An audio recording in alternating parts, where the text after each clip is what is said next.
과거 속 오늘은 어떤 일이 있었을까요? 영상으로 떠나는 라떼뉴스 여행. 영상실로 오늘 엔! 안녕하세요. 아나운서 조진영. 아나운서 이은솔입니다. 자, 여러분 모두가 기다리셨을 과거 여행 시간. 오늘도 이렇게 다시 찾아왔는데요. 오늘부터는 새로운 얼굴, 뉴 페이스 이은솔 아나운서와 함께 하기로 했습니다. 시청자 여러분께 인사 한 말씀 해주시죠. 안녕하세요. 네, 오늘부터 새롭게 인사드리게 된 아나운서 이은솔입니다. 우선 이렇게 평소 좋아하던 프로그램에 합류하게 돼서 정말 영광이고요. 저의 넘치는 끼와 매력은 앞으로 차근차근 하나씩 보여드릴 테니까요. 많은 기대 부탁드립니다. 지금 목소리와 손짓에서 끼가 벌써부터 좀 느껴지는데 네. 저도 기대하겠습니다. 자, 그런데 은솔 씨는 평소에 지나간 과거나 역사에 관심이 좀 있으신 편인가요? 물론이죠. 그럼요. 원래 관심이 있기도 했지만 영상실록 오늘 N을 시청하게 된 뒤로 하루를 시작할 때 오늘은 또 무슨 사건이 있었을까 하고 자연스럽게 생각을 하게 되더라고요. 오늘 촬영에 오기까지 많은 복습을 해왔습니다. 좋아요. 네. 벌써부터 합이 좋은데. 자, 그럼 오늘은 9월 9일부터 9월 15일까지 한 주간의 역사를 살펴볼 텐데요. 9월 9일부터 함께 보시죠.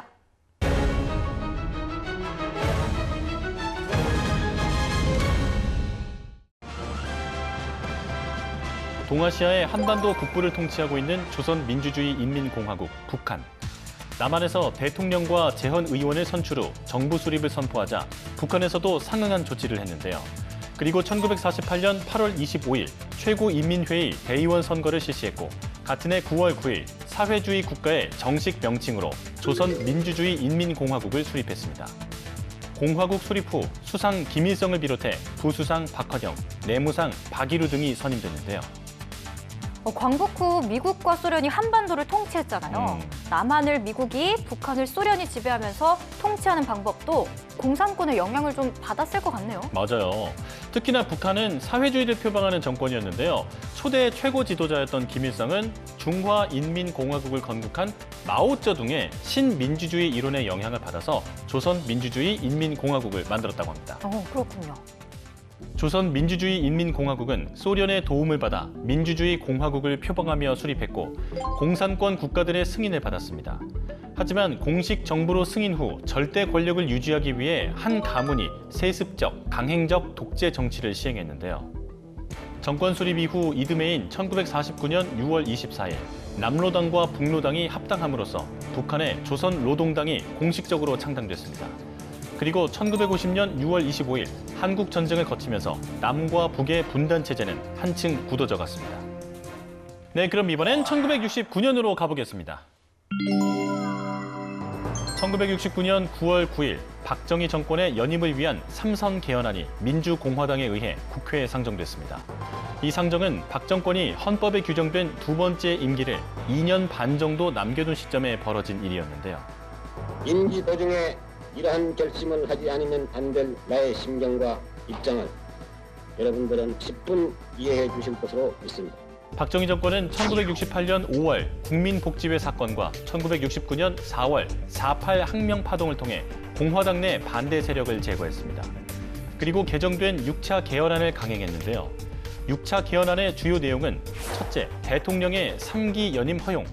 둘째, 야당 의원의 집단 사퇴로 인한 국회의원 수가 법정 최소 인원 이하로 될 사태를 미리 막기 위한 소인원 규정 삭제. 셋째, 대통령에 대한 탄핵소추 발의선을 의원 30인 이상에서 50인 이상으로 상향 조정. 넷째, 국회의원의 강요 기타 직위 겸직 허용 등이었습니다. 당시 개헌을 지지하던 공화당 의원들은 비밀리에 국회 제3별관에서 찬성하는 사람들만 투표했는데요. 그 결과 찬성 122표, 반대 0표로 전체 국회의원 수의 3분의 2를 넘어섰고 6분 만에 삼선 개헌안을 날치기로 통과시켰습니다. 그리고 9월 9일의 또 다른 역사를 살펴보면요. 1991년에는 PC통신인 하이텔이 개통했습니다.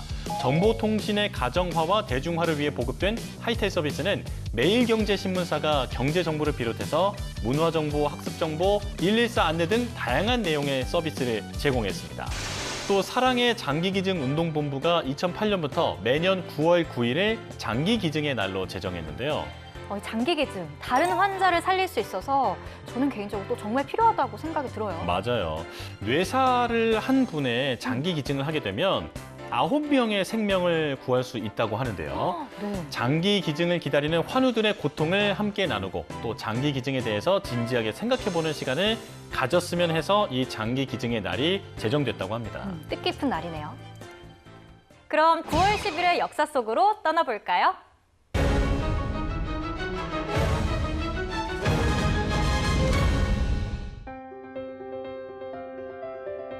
1997년 세계문화유산으로도 등재된 조선시대 수원 화성은 우리나라 성곽의 백미로 꼽히는 건축물인데요.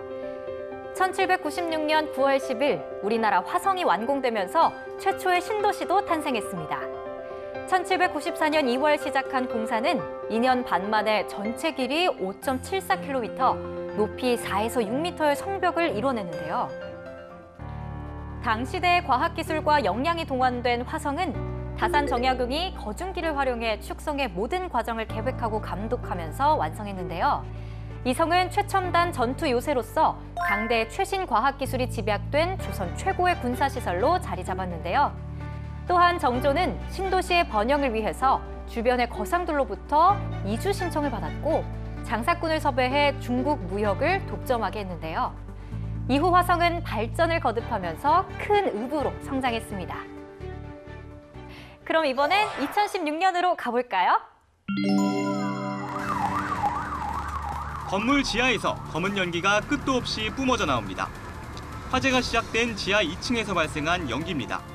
2016년 9월 10일 경기도 김포에 있는 5층짜리 주상복합 건물 건설 공사 현장에서 화재가 발생했습니다. 이 건물에 있던 근로자 34명은 화재 발생 후 긴급 대피했는데요. 하지만 이 가운데 지하에서 작업하던 6명은 빠져나오지 못했습니다. 경찰과 소방당국은 구조를 시도했는데요. 당시 지하 1층과 지하 2층에서 7명의 근로자가 스프링클러 배관 작업을 하고 있었는데요. 용접 작업을 하던 중 불이 천장 단열재인 우레탄 폼에 옮겨 붙었고 유독 가스가 발생하면서 인부들을 사망에 이르게 한 것으로 밝혀졌습니다. 그리고 9월 10일의 또 다른 역사를 살펴보면요. 1973년에는 미군이 태국에서 철수했는데요. 근데 왜 미군이 태국에 주둔을 하고 있었던 건지 궁금하네요. 이게 전쟁이라고 생각할 수 있는데 전쟁은 아니었습니다. 미국과 베트남 전쟁이 격화되면서 미국이 이웃나라의 공산화를 막기 위해 태국에 400여 대의 전투기와 3만 5천여 명의 병력을 주둔시켰던 건데요. 이후에 미군과 태국이 합의를 했고 단계적으로 철수하기 시작했다고 해요. 아, 네. 또 2003년에는 매년 9월 10일을 세계 자살 예방의 날로 제정했습니다. 아, 자살 정말 심각한 문제죠. 특히나 우리나라의 자살률이 언제나 OECD 중에서 꼭대기에 있잖아요. 네. 그런데 이 자살 예방의 날은 어떻게 제정이 된 건가요? 이 날은 세계보건기구와 국제자살예방협회가 제정한 날입니다. 전 세계에서 생명의 소중함 그리고 사회적으로 증가되는 자살 문제의 심각성 널리 알리고 또 대책 마련을 위한 목적으로 제정됐다고 해요. 꼭 필요한 날이네요. 그렇죠. 그럼 9월 11일의 역사 속으로 가보겠습니다.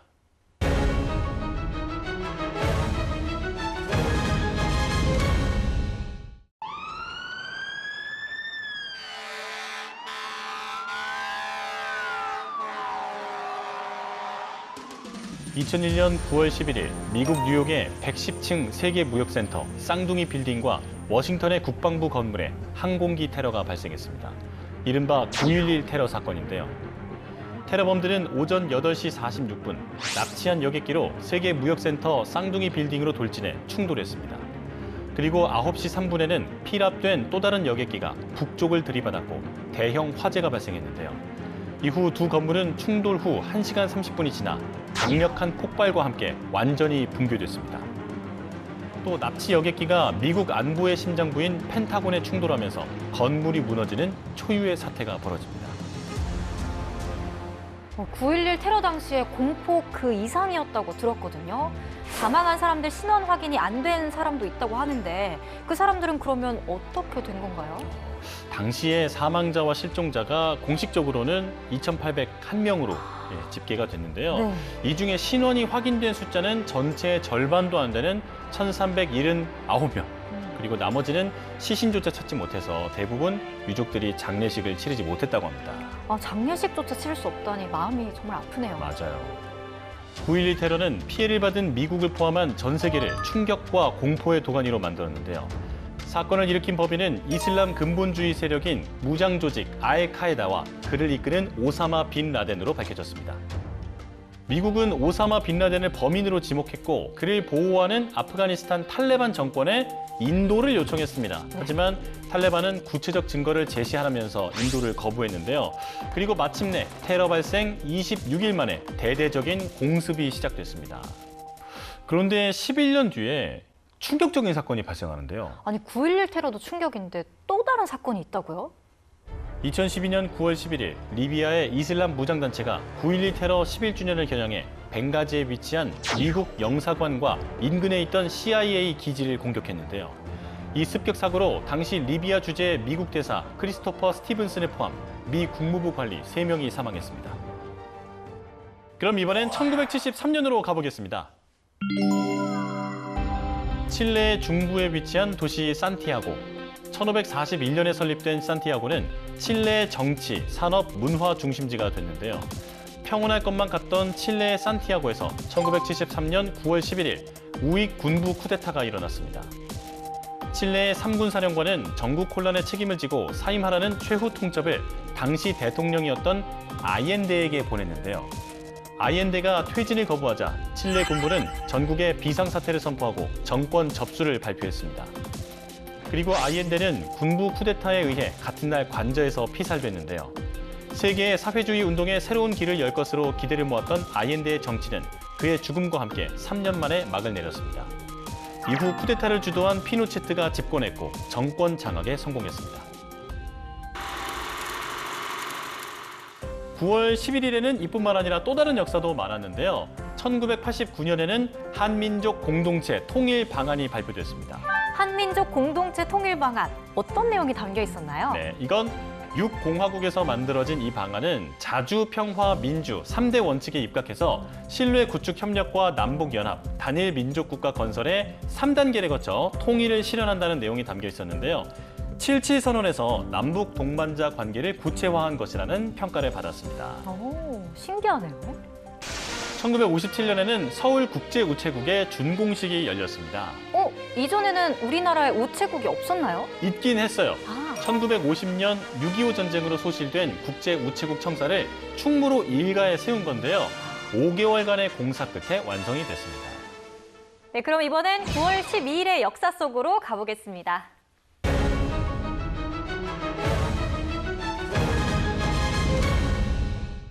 (1970년 9월 12일) 팔레스타인 해방 인민전선 게릴라들이 납치한 여객기 세대를 폭파했습니다. 미국 TWA 741편, 스위스에어 100편 항공기는 9월 6일 납치됐고 영국의 BOAC 여객기는 9월 9일 공중 납치됐는데요.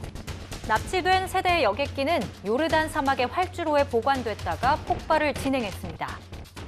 1947년 팔레스타인과 1948년 제1차 중동전쟁 이후 팔레스타인 난민이 요르단으로 급속히 들어왔는데요.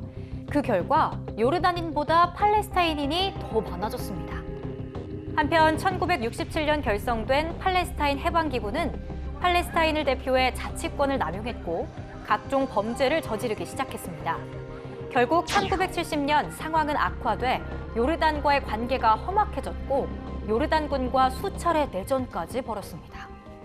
팔레스타인 인민해방 전선 게릴라들은 앞서 인질로 잡은 승객과 승무원 등 313명 가운데 259명을 석방했는데요. 나머지 54명은 여객기에 그대로 억류한 채 폭발을 진행하려 했지만 국제사회의 비난이 계속되자 같은 달 27일 인질을 모두 풀어줬습니다. 그럼 이번엔 1990년으로 가보겠습니다. 1989년 11월 베를린 장벽이 무너지고 독일은 통일했습니다. 그리고 1990년 9월 12일 미국, 소련, 프랑스, 영국 등 제2차 세계대전에서 승리한 4개 전승국과 동독과 서독의 외무장관이 소련의 모스크바에 모였는데요. 이후 외무장관들은 독일 통일의 대외적 조건들을 마무리하는 공식 협정인 이른바 2+4 협정을 체결했습니다. 동독에 주둔했던 소련군이 철수하는 대가로 서독 측은 소련에 76억 달러를 지불하기로 했는데요. 이로써 4대 전승국은 같은 해 10월 3일로 예정된 동서독 통합을 공식으로 인정하고 전후 독일 문제를 완전히 종결지었습니다. 또 소련군의 철수 작업은 총 4년이 걸렸고 54만 6,200명의 병력이 동독 지역에서 철수했습니다. 1994년 8월이 돼서야 모든 철수 작업이 완료됐는데요. 2+4 협상은 외교 분야의 역작이었으며 독일 외교의 승리였습니다. 그리고 9월 12일에는 또 다른 역사도 많았습니다. 1999년에는 세레나 윌리엄스 선수가 테니스 흑인 여자 선수로 41년 만에 그랜드슬램을 달성했는데요. 세레나 윌리엄스, 비너스 윌리엄스와 함께 이 테니스 여제 자매잖아요. 맞아요. 네. 영화에도 출연했죠. 그럼요. 네. 세레나 윌리엄스 선수가 17세에 이날 뉴욕에서 열린 US 오픈 테니스 여자 단식 결승에서 스위스 세계 1위 선수를 2대0으로 누르고 우승했습니다. 그리고 1958년 미국의 알세아 깁슨 선수 이후 41년간 흑인 여자 선수에게 열리지 않았던 그랜드 슬램을 정복했어요. 정말 위대한 선수네요. 대단하죠. 또 1970년에는 북한 청년 근위대가 창설했습니다. 만 15세에서 16세의 고등, 중학교 5, 6학년 학생으로 조직됐고 학교 단위별로는 중대 또는 대대로 편성됐다고 하네요. 그럼 이번엔 9월 13일의 역사 속으로 가볼까요?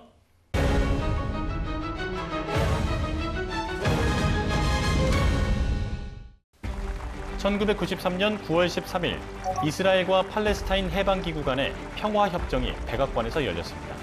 당시 양측 대표는 팔레스타인 자치에 관한 평화협정에 서명했고 중동 평화의 새 장을 열기로 약속했는데요. 당시 현장에는 미국 전 대통령인 클린턴과 이스라엘 총리, 야세르 아라파트 팔레스타인 해방기구 의장, 각국 외무장관, 외교사절 등 3천여 명이 참석한 가운데 진행됐는데요. 그리고 조인식은 전 세계의 100여 국에 생중계됐습니다. 이스라엘과 팔레스타인 해방기구의 협상 대표가 협정 이행 다짐을 약속하는 연설을 한 뒤 역사적인 평화협정의 서명이 이루어졌는데요. 평화협정의 주요 내용은 이스라엘과 팔레스타인 해방기구 사이의 상호 실체 인정, 그리고 팔레스타인 자치에 관한 원칙 등이었습니다. 그럼 이번엔 1996년으로 가볼까요? 1996년 9월 13일 국내 최초의 국제영화제인 부산국제영화제가 부산에서 처음 개막했습니다. 개막식은 외국 초청 인사들과 국내 영화계, 문화계 인사들, 시민 등 5천여 명이 참석한 가운데 성대하게 치러졌는데요. 부산영화제는 13일 개막을 시작으로 21일까지 진행됐는데요. 31개국의 극영화와 단편영화, 다큐멘터리 등 화제작 170여 편을 시내의 7개 극장에서 상영했습니다. 또 영화제 기간 중 18만 4,071명의 관객이 관람했으며 4억 8,277만 원의 입장 수입을 올렸는데요. 이렇게 부산국제영화제는 첫 회를 시작으로 놀라운 성장을 거듭했습니다. 그리고 아시아의 유일 메이저 국제영화제로 자리 잡았는데요. 올해 27일째 치러지는 부산국제영화제도 많은 관심 바랍니다. 이뿐만 아니라 9월 13일의 또 다른 역사를 살펴보면요. 1974년에는 국립천문대를 발족했습니다. 천문 우주과학의 연구 개발을 종합적으로 수행하고 천문 우주과학의 발전을 위해 정부에서 연구기관을 설립한 건데요. 대통령령에 의해서 설치된 조직인가 봐요. 맞아요. 국립천문대가 대한민국 최초의 현대적인 천문대였는데요. 대통령령으로 설치가 됐고 1978년에는 단위 부서인 소백산 천체 관측소로 처음 개관됐다가 1986년 소백산 천문대로 이름이 바뀌었죠. 이후 1999년 한국천문연구원으로 독립하면서 한국천문연구원 산하 천문대가 됐습니다.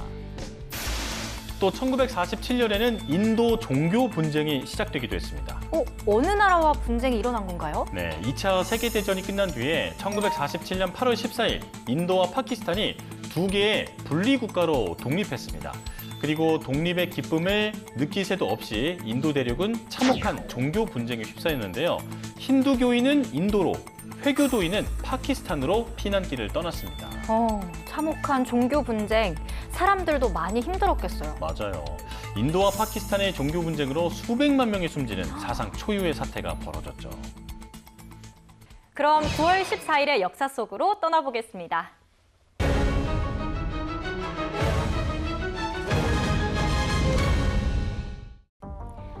2020년 9월 14일 오전 11시 10분쯤 인천에서 초등학생 형제 방임 및 화재 사건이 발생했습니다.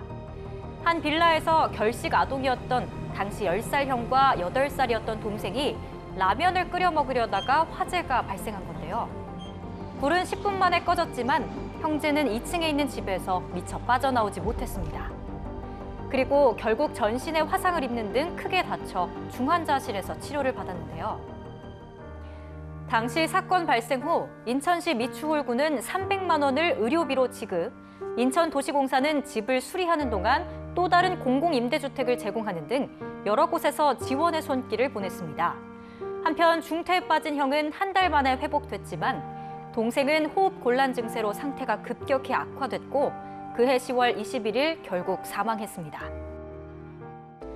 정부는 아동을 방치하고 굶기는 등의 행위에 제재를 강화하고 아동학대 신고자를 적극 보호하는 방안을 추진했습니다. 그리고 화재 원인을 조사한 결과 10살 형이 가스레인지에 가연성 물질을 갖다 댔다가 휴지통에 버리면서 실수로 화재가 발생한 거로 결론 짓고 내사 종결했습니다. 네, 그럼 이번엔 1969년으로 가보겠습니다.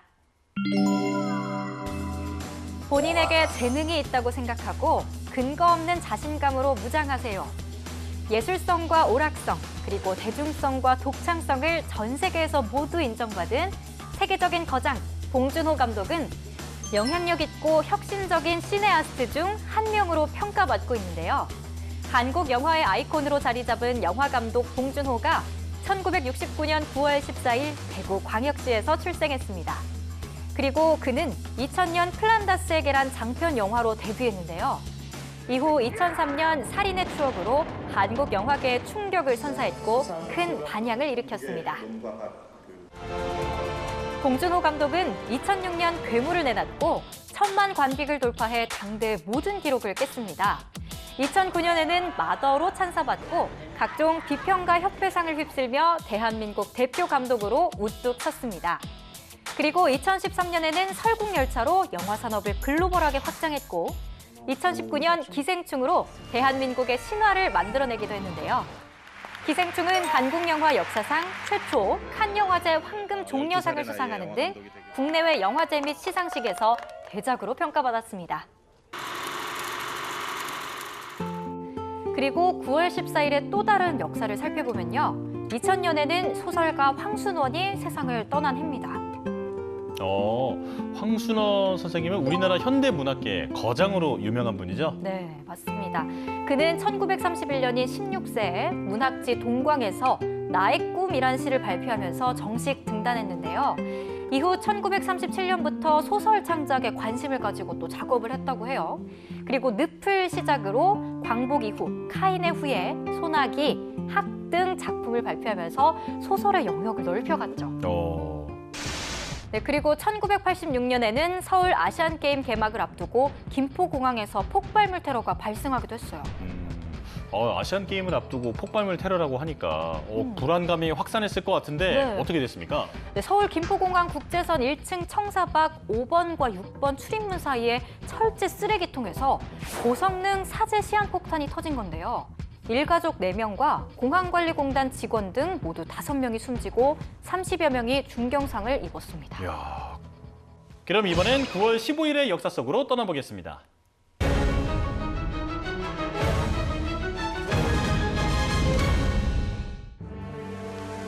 (1950년 6월 25일) 북한은 치밀한 계획에 따라 선전포고 없이 기습 남침했고 전쟁이 발발했습니다. 그리고 사흘 만에 서울은 함락당했고 한 달 만에 낙동강 지역을 제외한 한반도 전 지역을 빼앗겼는데요. 하지만 1950년 9월 15일 더글라스 메가더의 지휘 아래 인천 상륙을 시도하며 맹공격을 가했습니다. 유엔군의 함포 공격에 인천 앞바다는 불바다가 됐는데요. 당시 우리 해병 4개 대대, 미국 제7보병사단, 제1해병사단은 전격 공격을 감행, 인천을 되찾고 김포 비행장과 수원을 확보했는데요. 이후 인천을 완전히 수중에 넣었습니다. 그리고 이틀 동안 비행기와 순양함, 구축함은 여러 곳의 적진지를 포격했는데요. 19일에는 한강 건너 공격을 개시했고 20일 주력 부대가 한강을 건넜습니다. 26일 정오에는 중앙청에 한국해병대가 태극기를 개양함으로써 작전을 끝냈습니다. 그럼 이번엔 1963년으로 가보겠습니다.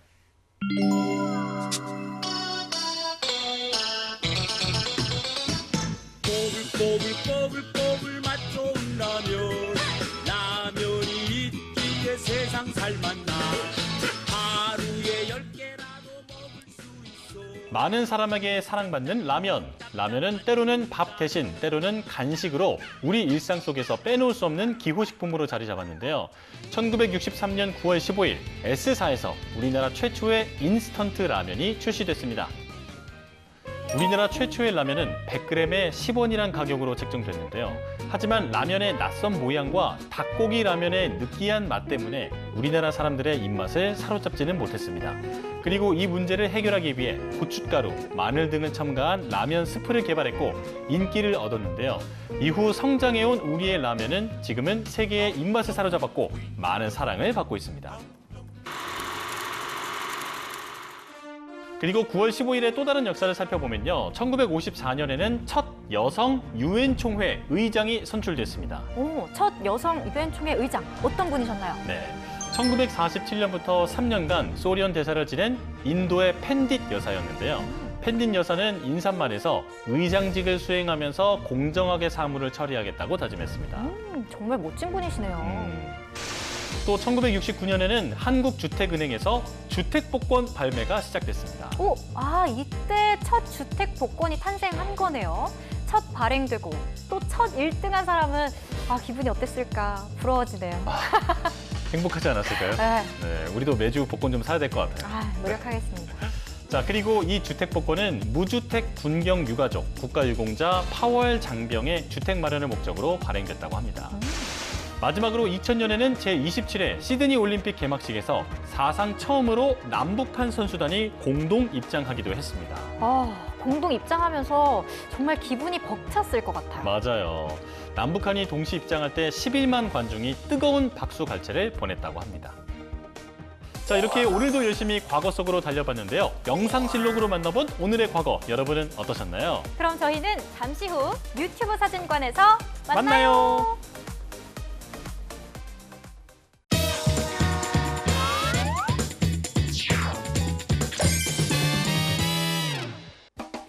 모든 역사는 한 장의 사진으로 남는다. 뉴스로 추억을 소환하는 레트로 감성 라떼마치. 뉴스와 함께 세상 모든 것의 역사를 알아보는 시간. 인생이 뉴스다. 우리의 인생 사진을 만나볼 수 있는 유튜브 사진관에 오신 것 환영합니다. 여기는 라떼 월드. 야. 자, 오늘도 유튜브 이렇게 활기차게 시작을 하는데 네. 새 얼굴이 눈에 띄죠. 잠깐만요. 아니 예진 씨는 어디 가고 누구시죠? 바로 이은솔 아나운서입니다. 이번에 새로 들어오게 된 아나운서 이은솔입니다. 밝다 밝어. 그러니까 네. 아니 밝고 거기다가 이렇게 아름다운 미모까지 겸비하시면은 제 자리가 지금 뭐가 됩니까? 네. 원래 그 겹치는 포지션이었어요? 살짝 약간 리를. 맞아. 아니 그런데 목소리가 진짜 은쟁반에 옥구슬 불어가는 것처럼 오. 굉장히 지금 되게 고와요. 왜냐면 오. 지금까지 다 아나운서 분들 같이 했는데 네. 목소리가 예쁘지만 노래는 그렇게까지 잘하는 얘기를 못 들었는데 은솔 씨는 정말 노래와 좀 관련이 있다는 얘기를 들었거든요. 그렇죠. 어. 네, 사실 우리 이은솔 아나운서가 정말 대단한 사람입니다. 어떤 사람인데요? Y대 성악과 출신이거든요. 야. 원래 그 학교가 유도가 유명하지 않나요? 여기에요? 독수리예요? 그런 독수리? 네, 독수리죠. 네. 그러면 우리 은솔 아나운서 지금 노래 한번 들어봐야 되지 않겠어요? 그렇지. 그쵸. 근데 노래 실력을 이제 부탁하면 부담스러울 수 있으니까. 맞아요. 자, 둘, 셋, 넷. 아니 근데 진짜 다 이렇게 신고식을 했나요? 해야죠. 저는 그 지드래곤 그거 했었어요. 하셨어요? 네네네. 나도 야만한 어디서 건 이거 맞아. 봤어요. 예. 선배도 하셨으니까 네. 저도 한번 한 소절 오, 뽑아보겠습니다. 성악과의 노래. 오. nella fantasia io vedo un mondo giusto. 야, 소름이 살짝 돋았어. 오, 그러니까요. 닭살이 돋아가지고. 야, 아니 정말 조금만 일찍 태어나서 박할리 선생님을 만났다면 야, 정말 거기 센터에 있을 뻔했네. 그러니까 맞아. 연락을 안 주셔가지고. 아유, 아쉽네. 아. 자, 우리 이윤선 아나운서 덕분에 우리가 아주 신고식 아주 즐겁게 하면서 귀호강까지 할 수 있었던 네. 것 같습니다. 자, 그럼 오늘의 유튜브 사진과 본격적으로 시작을 해봐야겠죠? 그렇다면 또 오늘의 주제가 또 궁금하지 않겠습니까? 우리 목소리가 예쁜 은솔 아나운서가 소개해 주시길 바라겠습니다. 알겠습니다. 매주 유튜브 사진관에서는 세상 모든 것들의 역사를 알아보고 있죠. 이런 역사들이 차곡차곡 쌓여서 오늘날 우리에게까지 전해질 수 있는 이유, 바로 인류의 기록하는 문화 덕분입니다. 오늘은 이 기록을 가능하게 했던 도구, 필기구의 역사에 대해 함께 알아볼까 합니다. 야, 그러고 보니까 진짜 요즘은 펜을 잘 안 쓰잖아요. 맞아요. 아니, 아직까지도 꼭 필요한 물건이기도 해요. 왜냐하면 급하게 메모를 해놓다든가 저는 아직도 아이디어를 짤 때 컴퓨터를 사용하지 않습니다. 그럼요. 저는 계속 적어요. 연습장에다 적어요. 오히려 자판을 이렇게 두들기는 것보다 이게 글씨를 쓰면서 제가 그 스스로 또 입력시키는 것 같아요. 근데 재밌긴 하겠다. 그 오늘. 대사를 하나하나 다 쓰셨으면 길게 하셨잖아요. 네. 엄청 많이 쓰셨겠네요. 그냥 대충 써요. 이렇게 아, 그 큰 틀로만. 큰 틀로만 그러니까 문단 이렇게 나눠. 키워드 위주로. 네. 키워드 위주로. 네, 자, 아주 흥미진진한 얘기가 펼쳐질 것 같은데 그럼 지금부터 함께 떠나보시죠. VCR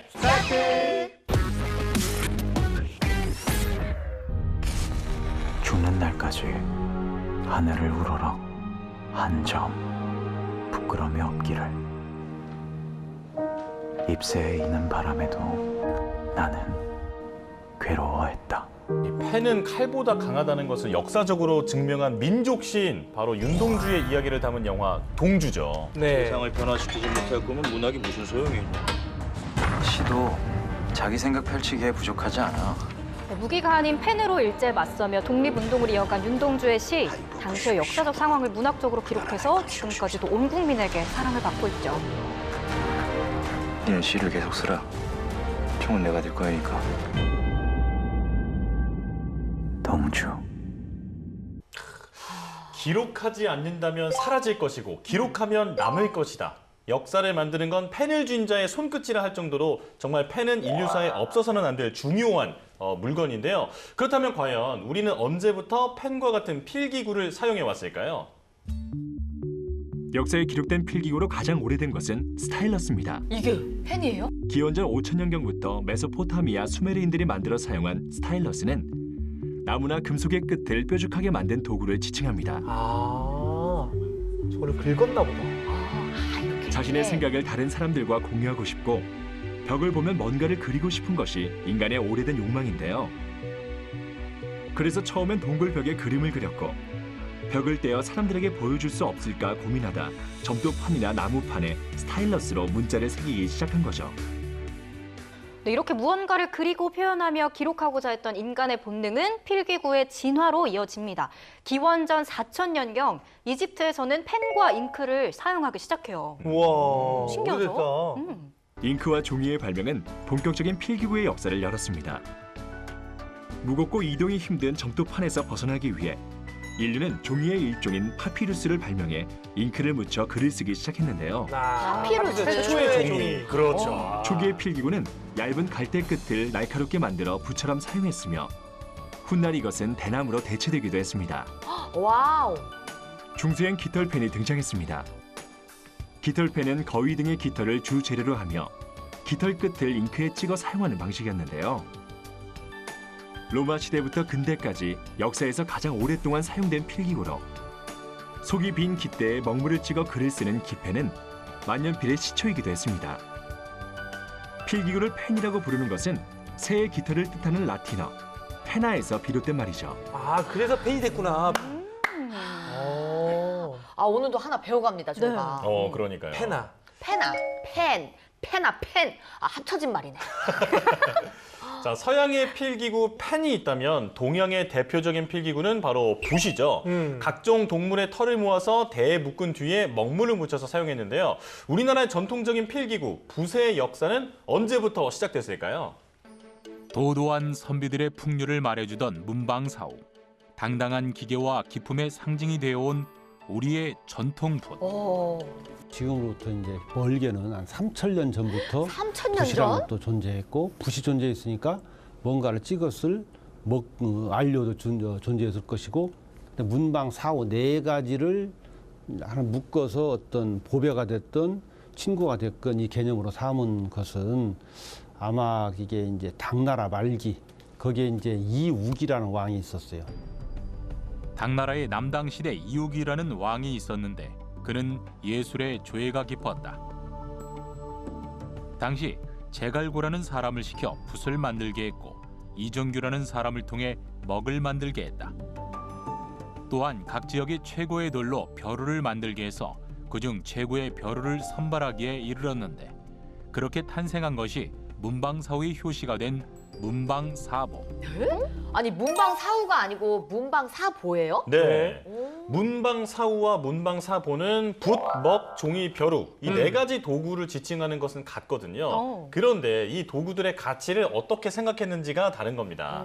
중국 사람들은 문방사보, 그러니까 보물, 재화의 개념으로 여겨서 문방사보라고 부른 거고 네. 우리 선조들은 이 학문을 익히는데 꼭 필요한 친구라고 생각을 해서 문방사우라고 부른 거죠. 더 누자를 쓴 건가요? 그렇죠, 그렇죠. 야, 우리 선조들은 이제 급이 다르네요. 왜냐면 약간 보물은 좀 멀리 느껴지는데 친구는 가깝게 느껴지잖아요. 맞아. 그렇다. 그러니까 붓을 벗으로 삼다니. 그러니까 공부를 열심히 할 수밖에 없었네. 이야. 기품이 넘치네요, 정말. 그러니까요. 중국의 부자들은 문방사후를 놓고 경쟁이 치열했다. 누가 더 좋은 붓을 갖고 있느냐가 부의 척도였던 것. 오래전 문방사후는 오늘날 부자들의 명품 컬렉션과 마찬가지로 재화이자 보물로 여겼던 것이다. 수집하는 거네. 여자분들이 가방. 그쵸. 이게 수집하듯이. 하나씩 그 당시에. 이제 가지고 맞아요. 있는 나만의 이제 나를 보여줄 수 있는 그쵸. 공부였던 너 거죠. 붓 어디 거야 이런 거. 뭐 내 문방사부 어때? 잠깐 뭐 신상이 나왔다고? 어디야? 이 문방사부 살라고 오픈런으로 약 줄 서고 이랬을 거 아니에요. 이거 왠지 무슨 소리죠, 먹먹해지네요. 먹먹하네요. 예. 네, 맞습니다. 먹먹. 깃털펜에서 시작된 서양의 만년필, 그리고 동양의 붓은 아주 오래도록 이용된 전통적인 필기구라고 할 수 있는데요. 하지만 잉크나 먹물을 조금씩 묻혀 사용하는 방식이다 보니까 불편한 점도 많았다고 합니다. 그러다가 1560년대 광산에서 이것이 발견되면서 필기구의 역사는 전환점을 맞게 됩니다. 광산에서 오면 뭐지? 아 금이랑 다이아 이런 거 아닐까요? 아니지, 광산하면 석탄 아니야? 아 금이랑 다이아지. 석탄이 더 많이 나오지. 아 금이랑 어떤 거예요 도대체? 인류 필기구의 역사를 획기적으로 바꿔놓은 대발견! 과연 무엇이었을지 궁금하시죠? 네. 궁금해요. 화면으로 만나보시죠. 오, 석탄. 금, 석탄. 다이아. 석탄. 연필의 역사는 1564년 영국의 보르우드 광산에서 흑연이 발견되며 시작되었는데요. 흑연이요? 저 석탄 일종이잖아요. 처음엔 흑연 덩어리를 종이나 실로 감싸서 사용해 잘 부러지고 흑연 가루가 손이나 옷을 더럽히기 일쑤였습니다. 이런 흑연의 단점을 단숨에 해결한 사람이 있었으니 바로 프랑스의 화가이자 화학자인 니콜라 자크 콩테였죠. 아 콩테 저분이 연필을 발명하신 건가요? 맞아요. 그러니까 이제 그 연필의 심 부분 이거 이제 아이디어를 처음에 떠올리신 분인 거죠. 네. 자, 연필의 시초라고 하는 이 콩테는 창안자인 니콜라 자크 콩테의 이름에서 따온 건데요. 하지만 콩테가 만들어진 건 흑연이 발견되고도 한참 뒤인 18세기 말입니다. 이게 과연 어떻게 만들어지게 된 건지 화면으로 확인해 볼까요? 오래 걸렸네. 그림을 그릴 때마다 손에 묻고 잘 부러지는 흑연 조각 때문에 불편했던 콩테. 그러던 어느 날 저녁 식사 중이던 그에게 아이디어가 떠올랐는데요. 흙을 불에 구워 접시를 만들듯 흑연의 진흙을 반죽해 구워보기로 한 거죠. 콩테는 연구를 통해 가느다란 막대기 모양의 연필심을 만드는 법을 고안해냅니다. 그것이 연필의 원조격인 콩테였죠. 오, 대단하네요. 콩테는 이 연필심을 나무 홈에 끼워 세상의 연필을 탄생시켰는데요. 현대의 연필은 이런 콩테의 제조법을 개량한 것입니다. 아, 저 때부터 이제 연필이 흑심을 품게 된 거구나. 흑심이요? 흑심을 그렇네. 품었다. 흑심을 품었잖아요, 지금 나무가. 까만 심. 여기서 유래된 거네. 아. 야, 갑자기 이 연필을 뭉탱이로 보니까 네. 이런 생각이 나네요. 어떤 거? 사랑을 쓰려면 연필로 쓰세요. 꽈라잡자. 사랑을 쓰다가 들리면 다시 지우개로 깨끗이 지워야 하니까. 뭐예요? 왜 모르는 척해? 왜 모르는 척해? 무슨 노래예요, 이거? 국민가요였는데. 아, 정말요? 1983년 노래인데. 아, 83년이면 혹시 태어났었나요? 제가 96년생이어가지고. 네, 난생 처음 들어보는. 선배님, 곡이에요. 저도 태어나기 4년 전 노래여가지고 잘 모르겠어요. 저도요. 응, 너 따라 불렀잖아. 노래는 알거든요. 아. 근데 이게 보면 연필 따로 지우개 따로 이렇게 쓰기도 하잖아요. 맞아요. 근데 여러분들 그거 생각 안 해봤어요? 야, 이거 너무 좋다.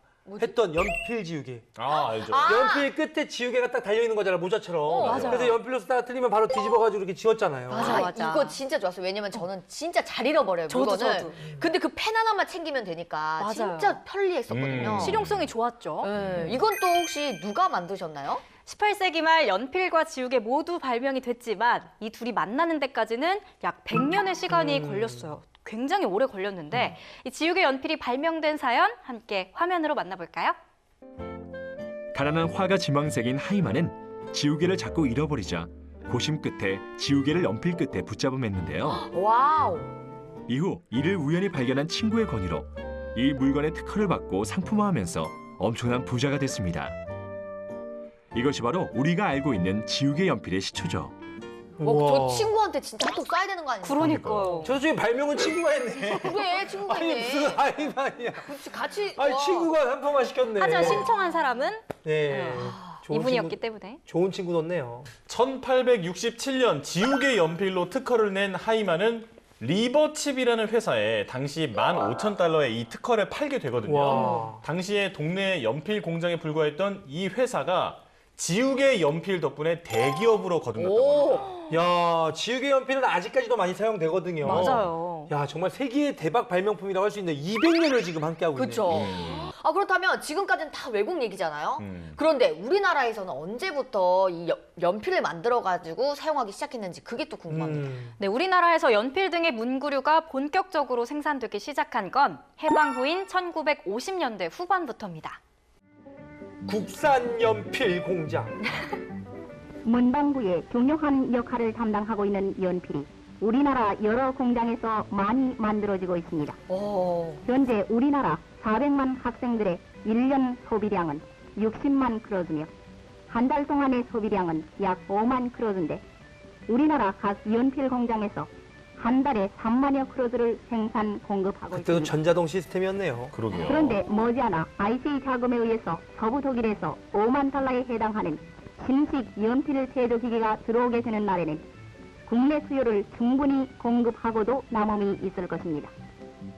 생산 초기에는 생산량이 사실 적어서 그 연필이 아주 귀한 물건 중에 하나였다고 합니다. 그럼요. 요즘에는 그 뭐 연필이 너무나도 흔하고 뭐 연필 안 쓰고 뭐 샤프도 쓰고 막 그렇게 하지만 예전에는 진짜 짧아진 연필을 갖다가 뒤에 깍지 딱 껴가지고 쓰고 막 그랬잖아요. 맞아, 그 몽당 연필을 살리는 길이 바로 그 볼펜 그 깍지였어. 맞아. 이렇게 많이 썼는데. 맞아요. 저도 이거는 썼어요, 선배님. 진짜? 그럼요.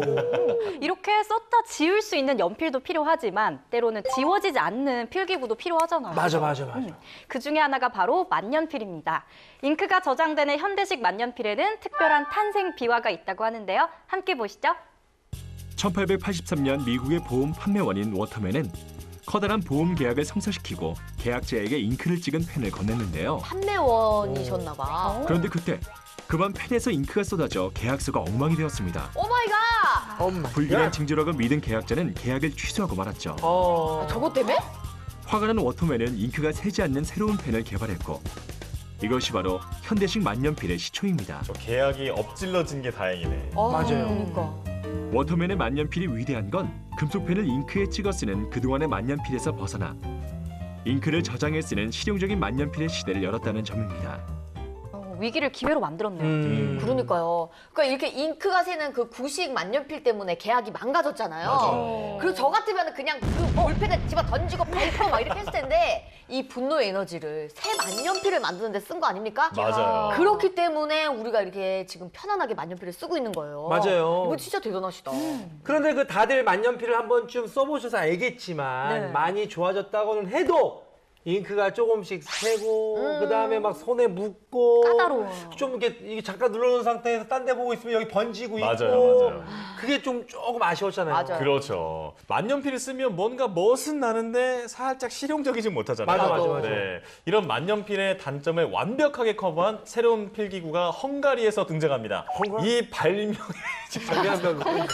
왜 취임인데? 자, 이 발명의 계기 역시 화가 나서였는데요. 도대체 어떤 화가 나서 이렇게 만들어졌을지 함께 만나볼까요?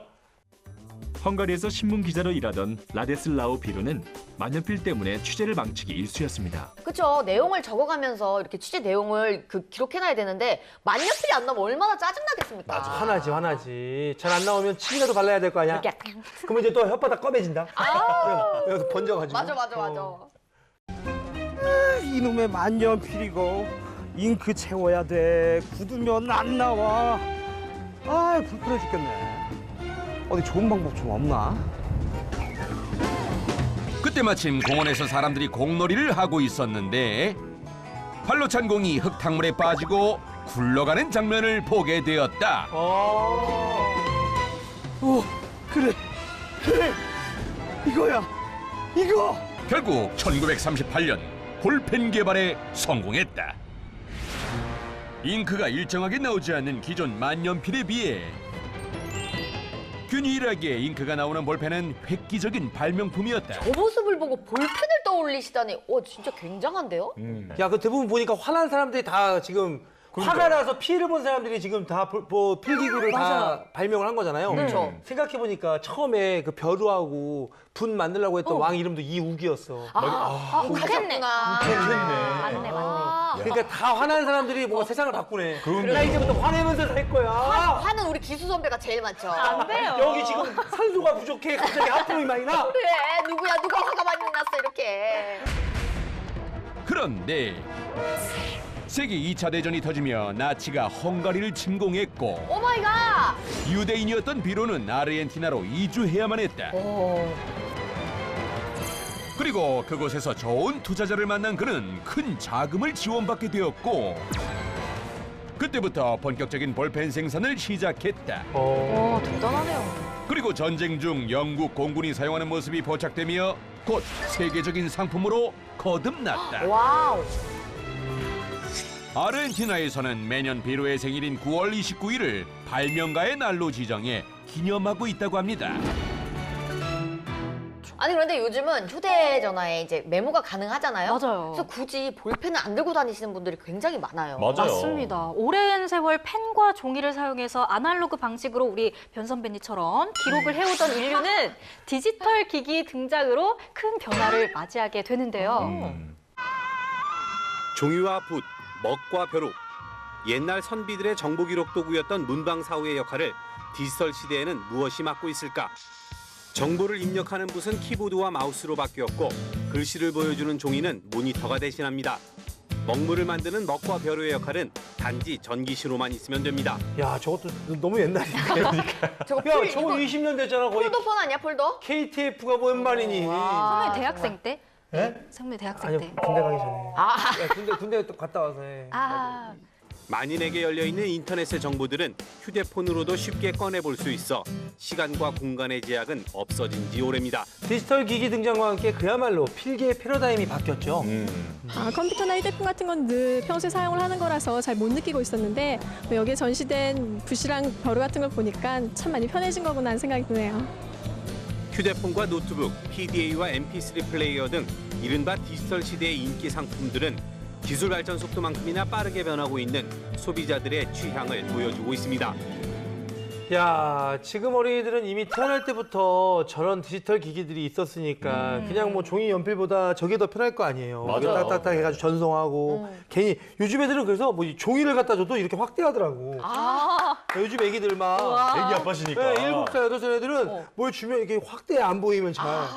이게 정말 버릇이 돼가고 있는 것 같아요. 맞아요. 저는 딱 아날로그 디지털 그 사이에 태어난 세대여가지고 다 공감이 되거든요. 오, 좋다. 네. 디지털 필기구를 통해 달라진 일상의 모습, 뉴스를 통해 만나보시죠. 동화책을 펴고 스티커에 펜을 갖다 대자 엄마의 목소리가 책을 읽어줍니다. 스마트펜에 미리 녹음한 소리를 특정 코드가 입력된 스티커를 이용해 재생하는 겁니다. 스마트펜, 그러니까 그림 같은 걸 딱 찍으면 소리가. 뭘 찍었는지 알려서 이렇게 예. 스티커로 말을 해주는 거구나. 이게 뭐 스마트펜에다가 찍으면 안녕하세요. 아니 내가 하는 거. 아, 그래? 아, 그래? 넌 난 지- 줄 알았지. 이게 딱 아, 찍으면 예. 플라워. 가자. 아, 기대 많이 했잖아요. 아, 저도 뭐 은쟁반 이런 거 나올 줄 가끔 알았는데. 비워야 돼. 아, 가끔. 동화책 읽기는 물론 숫자와 알파벳 공부까지 펜 하나만 있으면 놀이처럼 쉽게 할 수 있습니다. 야 펜이 아니라 거의 요술방망이네요. 처음에 엄마 목소리가 나왔을 때는 딱 집중을 하고 좀 신기해하는 그런 게 한 회사의 회의 시간. 발표자가 화이트보드에 필기를 합니다.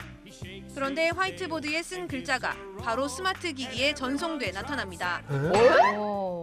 아니 그러면 학교에서 선생님이 칠판에다 막 써주신 거를 따로 필기 안 해도 되겠네. 우와. 그렇죠. 언젠간 그런 날이 정말로 올 수도 있겠죠. 비결은 펜을 넣은 케이스와 화이트보드 위에 붙어 있는 수신기. 펜에서 나오는 적외선과 초음파를 화이트보드에 붙어 있는 수신기가 두 점에서 받아 삼각 측량 형태로 펜의 좌표를 찾는 겁니다. 대박이다. 회의에 참석하지 않아도 내용을 그대로 받아볼 수 있고 전송된 내용은 자유롭게 편집도 할 수 있습니다. 한서를 하면서 실제로 쓴 내용을 서로 보면서 회의를 하면은 훨씬 더 커뮤니케이션이 편하고 의사소통이 더 편리해지는 것을 느낄 수 있습니다. 그러니까 너무 좋다. IT 기술과 만난 펜의 변신. 작은 아이디어가 생활을 바꾸는 신기술이 되고 있습니다.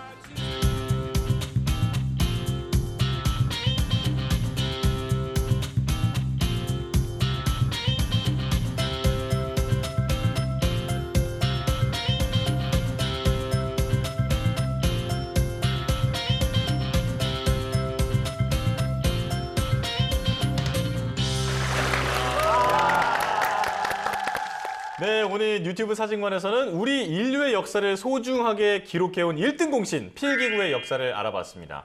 디지털 환경이 익숙해지는 요즘 아날로그 필기구의 소중함을 잠시 잊고 지내기도 했는데요.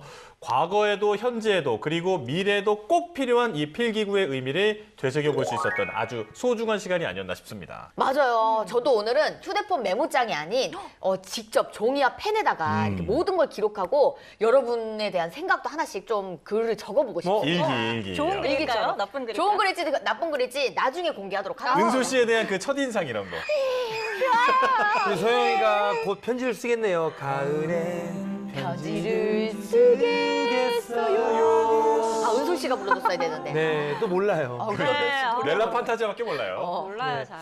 자, 그나저나 오늘 첫 시간 함께했던 이은솔 아나운서 어떠셨어요? 지금이라도 아니다 싶으면 네 말씀하시면 저희가 또 발령 조치하겠습니다. 안녕히 계세요.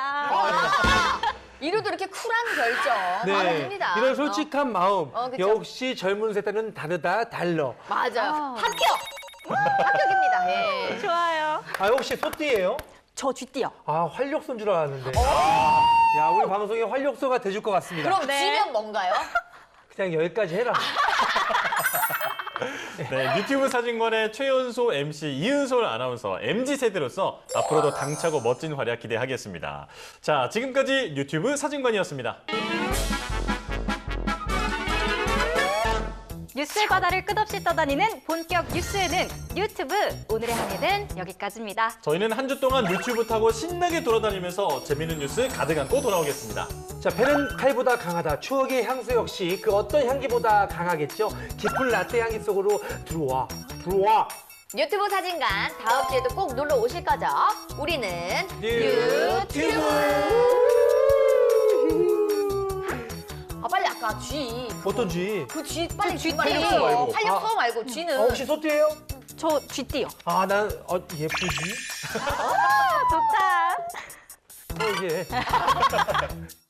선배도 하셨으니까 저도 한번 한 소절 뽑아볼게요. 오, 성악과의 노래. 오. Nella fantasia io vedo un mondo giusto. 야, 소금이 살짝 굳었어. 오, 그러니까요. 박수